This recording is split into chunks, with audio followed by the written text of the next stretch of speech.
I would like to thank you all for coming here for this special event to hear testimonies of our guests from Israel about their family members who are hostages in Gaza.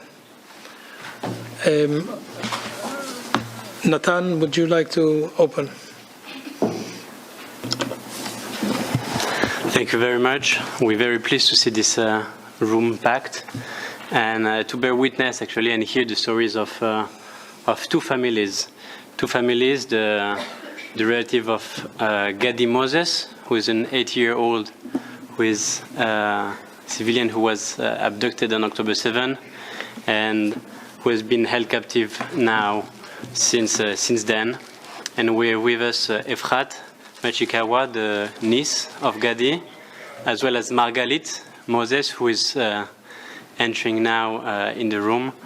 Margalit, who was the ex-wife of Gadi, but who was also a captive herself. She was held in Gaza by Hamas for 49 days, and she's with us today to also tell her story and how she survived this captivity. We also have with us the family Levinson, the mother and grandmother of Shay Levinson, who was a soldier and who was killed on October 7, and whose body is being held in Gaza since. So both families will share their own testimonies, and you also have to remember that there is still 101 hostages, Israelis and non-Israelis, that are being held captive in Gaza, and this has to stop. They have to be released. There is no without conditions. That's the message, and here they are with us to tell their stories. So I'll just hand back the floor to the ambassador. Thank you very much, Natan. It's been 355 days since the 7th of October, and nearly a year since, and 101 captives are still hostage in Gaza. One day is too much. 355 days is just unbelievable what they are going through. And I know that here in this building there have been family members that have come, they have testified, they have appeared before the Human Rights Council, they have met with many of you. But we must keep this issue high on the agenda to keep up the pressure on those who could help in releasing the 101 hostages. So I'd like to maybe ask Efrat. Efrat, maybe we'll begin by telling the story about Gadi, please.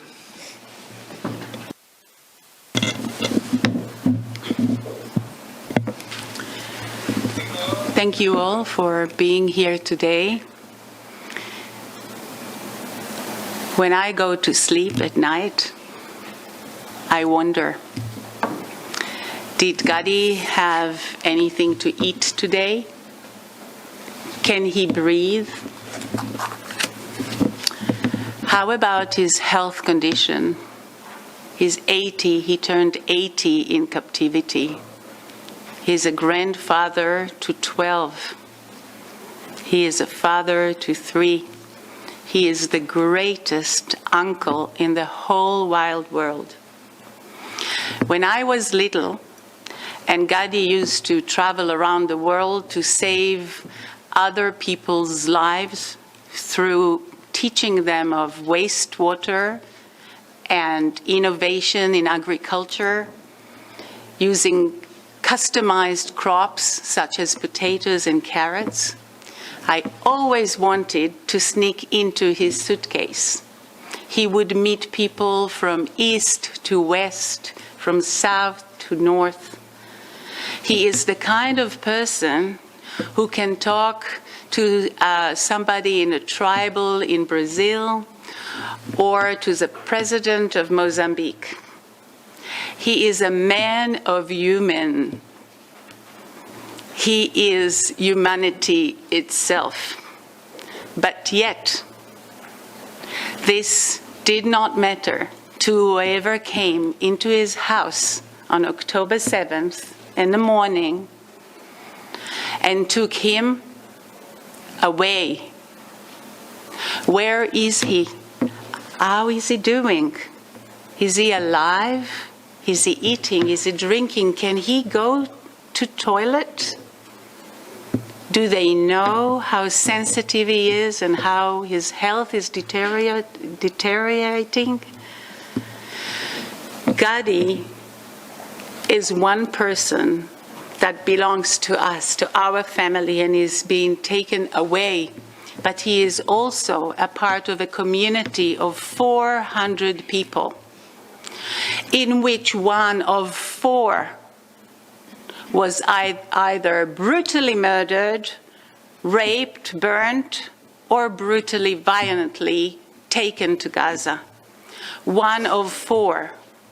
I urge you to look around and count 4. 1, 2, 3, 4. 1, 2, 3, 4. That's a lot of people taking from our community. And out of the 101 people, there are still 29 family members, a wider family members from Kibbutz Nir Oz who are not with us. We have no idea. There wasn't any organization or government or an NGO or any angel that could bring news from Gadi. His video of captivity was released on December 19th. We saw him skinny. We saw him terrified. We saw him scared and pleading for help. But in order to have strength to continue our daily fight for the release of Gadi, of the rest of the people from Nir Oz, and all the rest of the hostages, whether they are alive or dead, we see the life in that video. We have to stay strong. I am used to being on a podium in a university or in seminars where I'm working with multicultural, diverse students. I am not used or not trained to be here as a victim, but I am. I am grateful for the countries such as Germany, whom we also have a double citizenship in, who are fighting along us for the justice to be made. But I am pleading for those who do not know us. Learn about us, ask us questions, come to visit Nir Oz and see 90% of the houses were burnt. My cousin, Margalit's daughter, and her 2 daughters were almost burnt because all the houses around them were. So the victims are not only the victims who are not with us, there are larger ripples of pain and sorrow, but we are here today for one thing. We are here to plead for action. We got lots of sympathy. We really appreciate. People care, but caring is not acting. And acting has different varieties for whoever you are or whatever your position is. The next time you eat potato chips, or maybe you choose to add carrot to your healthy diet or shake, please think of Gadi. Think of all the people he helped to save through innovation in agriculture, and think, please, of what can you do to make sure that he comes out of hell in Gaza and back home. So then we will have the space in our heart to gain our trust in humanity back and to think beyond survival. So we will be able to see a ray of light for a better neighborhood, for a better relationship with our neighbors, within the Middle East, and within the region and the world. Action, action, action. When people ask me, how do you stay hopeful? I answer by doing. Doing helps me stay hopeful. And since we are sitting in this wonderful, important place, we all have to stay hopeful. But that means that we all have to stay in action. Thank you very much. Thank you very much, Efrat, for speaking about your uncle and your community. I'd like now to give the floor to Margalit to tell us a bit more of her experience, her survival in Hamas captivity.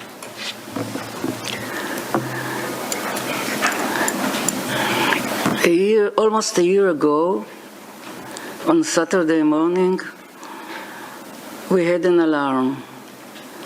When we had an alarm, we have to go to the shelters. I went to my shelter, and I thought, what happened now? And we got also a call, stay in the shelters, don't go out. At first I didn't understand why, but after a while I heard shooting, and there was a say in our telephone, there are Arabs that are kidnapping and murdering people.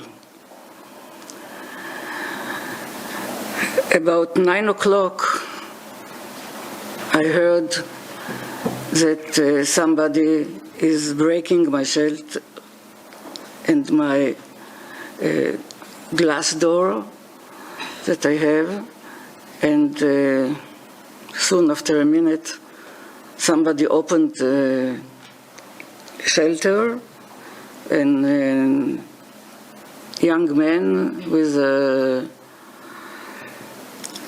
gun came. I told him in a little Arabic that I know, please don't shoot. And I asked him just to change my clothes. He allowed me. And then he walked with me hand by hand, taking me away. And suddenly came one of the people that said, Anna min al-Mukhabarat. It means I am from the intelligence of the Hamas. She belongs to me. So the young man that took me put my hand in his hand, and so we walked till we saw a club car. He stopped it, and he asked the man to take us with. We live only a kilometer and a half from the border, so he speeded the border. We crossed the border, follow the villages that are there till Khan Yunis. I could see the sea, and I knew the way because about 40 years ago, we used to go with a tractor to the beach of Khan Yunis. It was like peacetime, and nobody could think that something like this will happen. They brought me to a house where somebody was waiting for me, and we started to go in the tunnels. The tunnels are dark, so you have to have a torch to see whatever there is. We walked about, I think, 1.5 hours, going down, to the left, to the right. until we came to a big room where I saw there are already about 19 people from Nir Oz and some young people, I think they were from the Nova Festival. I was shocked that so many from Nir Oz were kidnapped.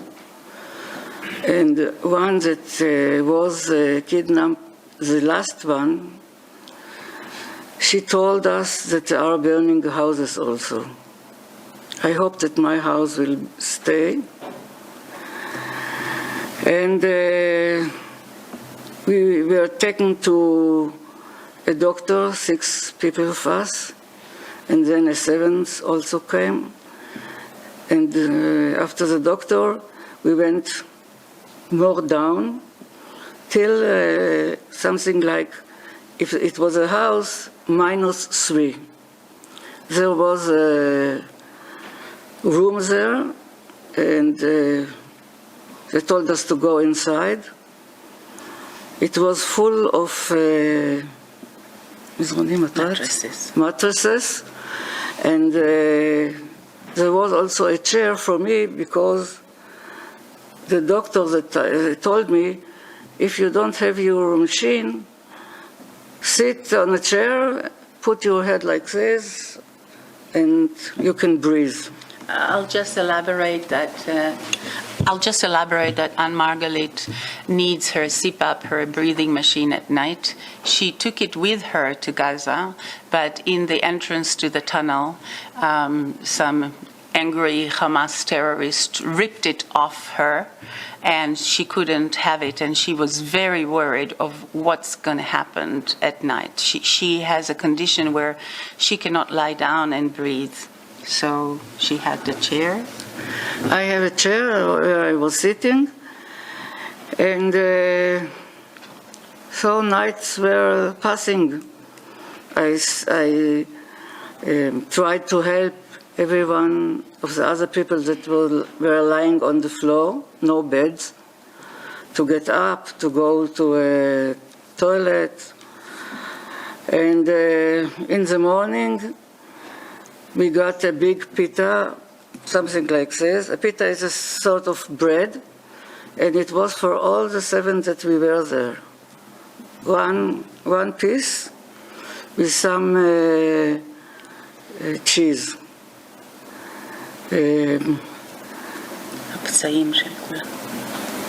It was, yes. There were some people that were wounded, really wounded, because all their hands and all the legs were scratched because people took them from Nir Oz on a bike, and he was rushing so fast that they dropped in. And one of the people, he is my neighbor, and we are very good friends. So I helped. First it was doctors, then it was a paramedic that was with the guards, with our guards, to wash him, to change the bandage. And most of the time I was helping other people, and so I make myself busy and not thinking too much what is going. I was very worried about my daughter and her 2 big daughters that I knew that were at Saturday morning in Nir Oz. And I didn't know. Only after 50 days, I knew, when I came back, I knew that they didn't kidnap them or didn't go to their house. But I was worried. And I was worried about all the other people that I saw that were not with me. I didn't know what happened to them, how they live. I don't know if you know what is a kibbutz, but a kibbutz is a life, a social life of people that we are all friends, like a big, big family of 400 people. And it was very exciting, אני יכולה להגיד? מרגש. שהיה מאוד מרגש. It was touching to know that something like this happened. So times passed, and after 49 days they told us, take your things, you are going. And we asked, we are really true going? They said yes. So we took what we had, and we went another time about 2 hours in the tunnels till we came to climb some stairs, and then we got out. They put us in a big car, and we waited for the Red Cross to come to take us. And after the Red Cross came, then we knew now we are going home. And it was, how to say it, very emotional moments to cross the border from the Gaza Strip to Egyptian, and from Egyptian we crossed to Israel. And from there they took us to a hospital, and there I could meet my family, the children, my brother, but Gadi was still missing. I didn't know what happened to him. And I asked my daughter, what about father? He said, he's still inside. Until today, we don't know anything about him. I'm so okay, and thank you for listening to me. Thank you. Thank you, Margalit. Thank you very much, Margalit, for sharing a bit of what you've endured. And I just want you to understand, she said she walked for 2 hours in underground tunnels. 2 hours. It's long. There is about 500 kilometers of underground tunnels that Hamas digged along the past 17 years that they've controlled the strip. So it's a whole city below ground. And I think that's very telling also of what is happening currently in Gaza. I just want to make another point, that my aunt was treated as an object when the Mukhadarat said, she belongs to me, and they took her off. And another thing is that the friend of my aunt, who is the father of my own friend, was murdered after he healed from his wounds. He was murdered in captivity, and he is now announced dead. Thank you. Yeah. So we'll now move on to to Shlomit Levinson, the mother of Shay.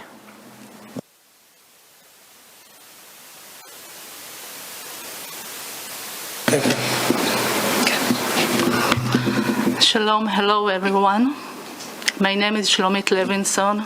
I'm a mother of 3, and I wish to tell you about my son Shay. Shay, 19 years old, is an Israeli and a German citizen. He was stationed to defend the border of Israel near Gaza as a tank commander. At around 6:30 in the morning of October 7th, there was an alert called Purple Rain, which signifies rockets being fired into Israel. Shay went immediately into action, driving with his crew members to their defense position right next to the border fence. You can just about imagine the situation. Shay standing there in the commander's position, leaning half of his body outside of the tank and leading his men into battle, with missiles flying above, aimed at innocent civilian targets at the heart of Israel. From the recorded communication of the tank, you can hear Shay's voice, spotting and reporting waves of terrorists invading into Israel. My son was actually one of the very first Israeli soldiers to engage the invading enemy.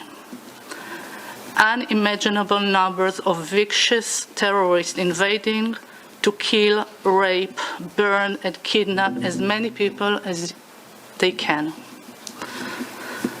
At some point, an explosion hit the tank, probably a hit of RPG missile, leading to the death of 2 of the tank's crew members and causing Shay to fall off the tank and disappear.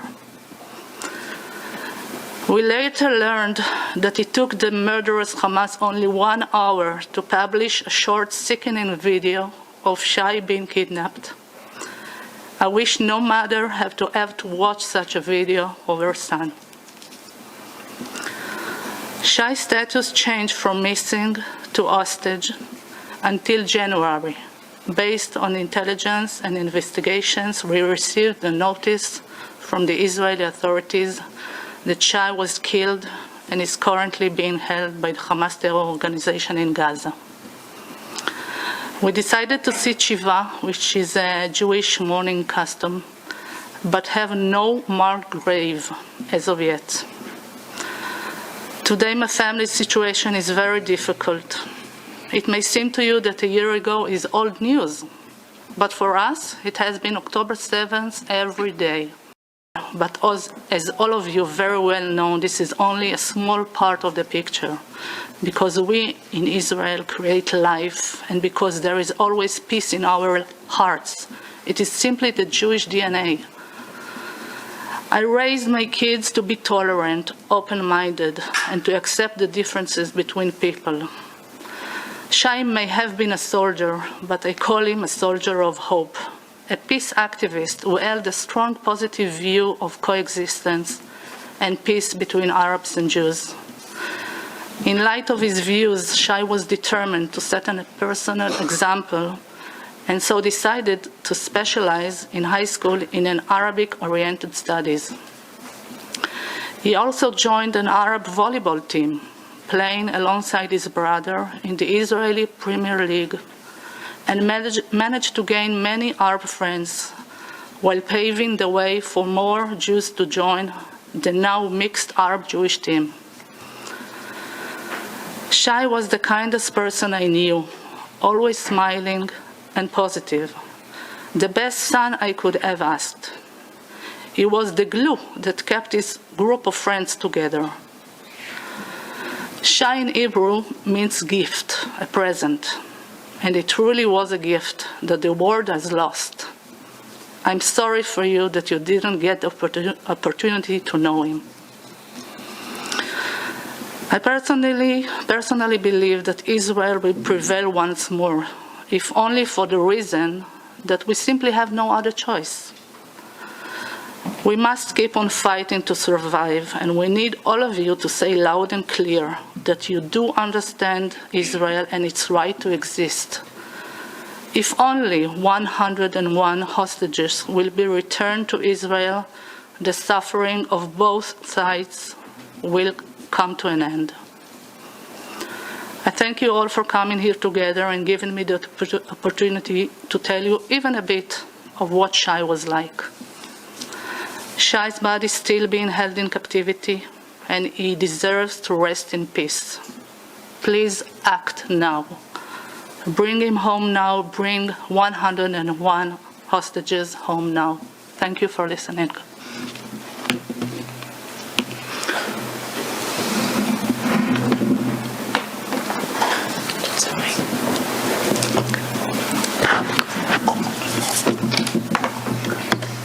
Dina, בבקשה. Hi everyone, Shalom. I'm not used to speak in front of an audience, so I wrote few words. My name is Dina Levinson, mother of 3 sons and a very proud grandmother of 8 grandchildren. This number will stay forever, whatever happened. Shay Levinson, my grandson, was only 19 years and 4 months old. He was doing his military service in the IDF and was a tank commander. Shay's tank crew comprised of 4 people: the driver, the loader of the ammunition, the gunner, and of course the commander. A tank commander is the only one who stands upright with his torso out of the turret of the tank. For the last 3 months before that cursed Black Sabbath on the 7th of October happened, the tank and its crew was stationed in the Gaza axis between Kibbutz Be'eri and Kibbutz Re'im. That's why they were probably the first tank to be engaged in combat against hundreds of Hamas murderers. According to Shay's commander, who visited us, Shay was in a constant contact with him, and the tank's crew fought bravely and courageously until the tank was hit by an RPG shell. 2 of the crew died, and Shay flew out of the tank following the blast which was created by the shell. Only the driver survived. Then, on the 13th day of the war, we got a message from the army that read like that. And I'm quoting, "According to a cellular location, Shay was probably captured by a terrorist organization, was taken to Gaza, and his condition is unknown. For almost 3 months, we were between heaven and earth, not knowing a thing about Shay. Is he alive? Is he badly injured? Is he being taken care of because of his injuries? Is he eating enough? Is he given water to drink? Are they torturing him?" The uncertainty of the situation was heavy. I went through my daily routine like a robot. Yes, I went to my courses, I went out with my friends, but my joie de vivre was gone. If only the pillow could tell you how many tears I shed. On January the 21st, we received a message from the army that Shay died, in fact, on October the 7th, and that was concluded by few committees who examined a short film taken on the first day of the war. The chief rabbi of the army gave us a permission to sit a shiva, which is a ritual of sitting for 7 days and mourning the dead. And that's what we did. There was no burial, there is no grave. Shay was a volleyball player for 6 years. He was the only Jewish player in an Arab team from a nearby village called Ilabun, Christians Arabs. 2 years after he joined the team, they moved up to a league, and Shay moved to the Graduates League. He was 1 meter 92 centimeters tall and was an excellent player. They were good friends in the group. They met not only for training and for games. They met socially, eating together and spending time together. Shay could have avoided being a combat soldier, but by declaring that he is an upcoming sportsman, and he also wore glasses, he did not do that. Okay. All the team members, the coach, and even the elderly from the village and the head of the Ilabun Council came to the Shiva morning and took great care of the family. Shay studied high-level Arabic in school and believed in unity and working together, Jews and Arabs. I am devastated. I read about 3 months ago a very nice book from which I quote now a sentence. There are some wounds that time cannot heal, but it shrinks them to a size that enables us to live with them. I'm still waiting for this time. There are still 101 hostages in Gaza, dead and alive. We and you must take the utmost efforts to bring them home before it's too late. So here I am telling you my story about Shay, my grandson, my hero, and thanking you for listening. You are our ambassadors. Spread the word. They, the hostages, are our compass, our conscience. Bring them home.